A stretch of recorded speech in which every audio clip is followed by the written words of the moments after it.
early down's good. They're in the shotgun way too much. Philadelphia, you better get out of the shotgun as much as you are because it's killing your offense. And they're bad on third down. I'll go to the pick six, Greeny. They ran that same concept 4 times, the same way, essentially out of the same alignment. Defenses know what's going on. You know, when you are constantly running this, and I know Harry talked about this, AJ being open, and I agree with that, but Jaylen threw that same concept 4 times in the game.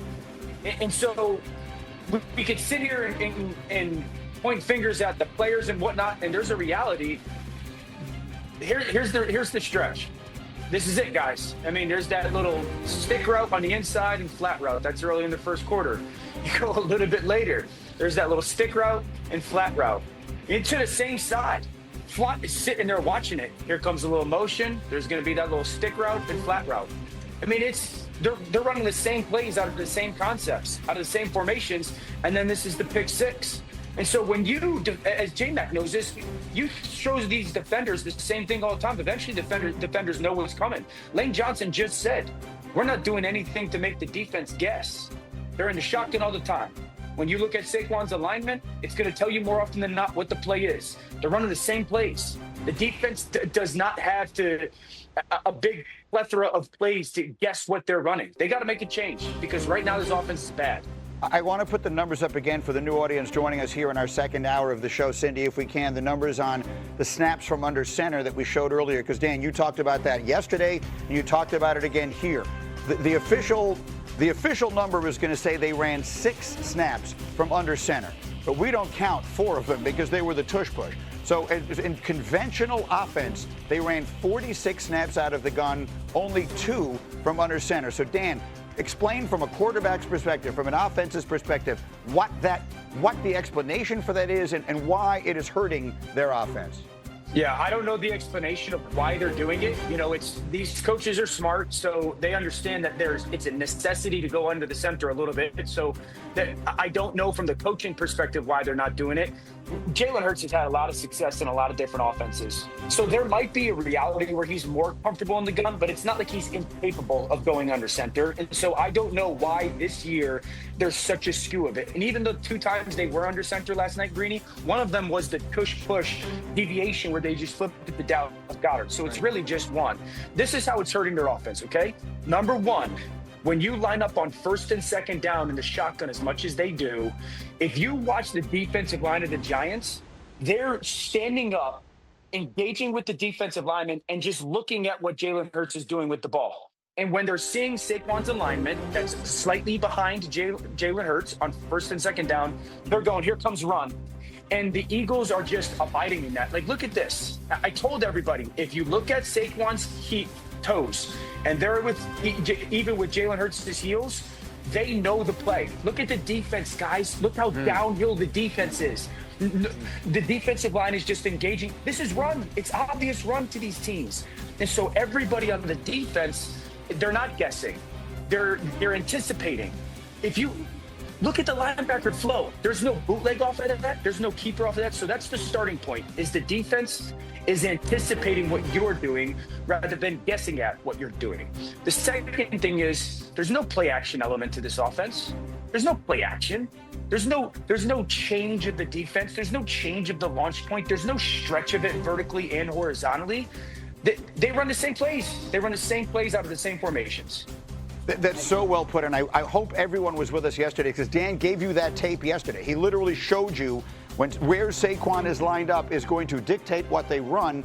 And my assumption was, well, if Dan can see that, it means the other teams can see it. The Eagles will self-scout. They'll change something up. I was watching it last night, and it all looked exactly the way he projected. And the problem is, like last year, it was a pretty simple offense, too. But it didn't matter because by the time Saquon got to the line of scrimmage, it was already 5 yards down the field. Right. Correct. So that is they're not having success doing what they did last year. They have to come up with something. They have extra time between now and their next game. They know they have the players. They know they have the championship stuff inside of them. They need better play. I think here's another solution, in my opinion, right? And Kevin Patullo, he's a first-time play caller. But they have a guy, Nick Sirianni, who's the head coach, who's called plays before. Their tight end coach, Jason Michael, that was my first offensive coordinator when I went to Tennessee. You might have to make that change because your job at that position You see it from Kevin O'Connell. You see it from Sean McVay. Even though they have elite players, they make the game easier for their elite players. That's not what Kevin Patullo is doing right now. I think he's all over the place as a play caller, and it's really affecting this football team and their production. I'll say this. I think we're all saying the same thing to a certain extent. They were in a gun a ton last year. And to Graz's point, the difference was last year, they were just better than you. Their offensive line was better than your defensive line, so we can do those things. The percentages are very similar. When you're trying to be as elite as the Philadelphia Eagles are, and you're trying to go to back-to-back Super Bowls, part of it is recreating yourself every single year, whether you have success or you don't. What worked last year doesn't mean it's going to work this year. So now when players leave because you're winning a Super Bowl, when you don't have the same exact roster, what is the strength of this team, and how do we get the most out of it? So to what Dan's saying, last year we didn't have to go under center. This year we may have to find some things differently to do as an offense because, hey, all offseason, teams have been studying everything you've done. You have to recreate yourself. So Dan, I'll give it to you on this thought. When they said, we're not the defending champs, we're not defending anything, we're putting last year behind, I didn't think that they meant it this literally, but they seem to have. So if you were there, and I was actually quite, put off is the wrong word, concerned with A.J. Brown saying, oh, I don't know, in the meeting, that makes you feel a little more, that last part of that soundbite you heard, makes you worry a little bit about the chemistry. It's always felt a little fragile there ever since what happened 2 years ago. So if you're there, they have a mini bye. They play Minnesota a week from Sunday. What's the first thing you're doing to try and get this thing fixed? We have to change the way we approach our offense, and there has to be an advantage created schematically. And right now there's not. And so you have to look at your self-scouting and going, what are we doing too much of? I understand where Jerry Mack is coming from in relation to last year, but it is higher in comparison. And this reminds me so much, Greeny, of, do you remember the first, or maybe, I think it was the first year Tom Brady went to Tampa Bay.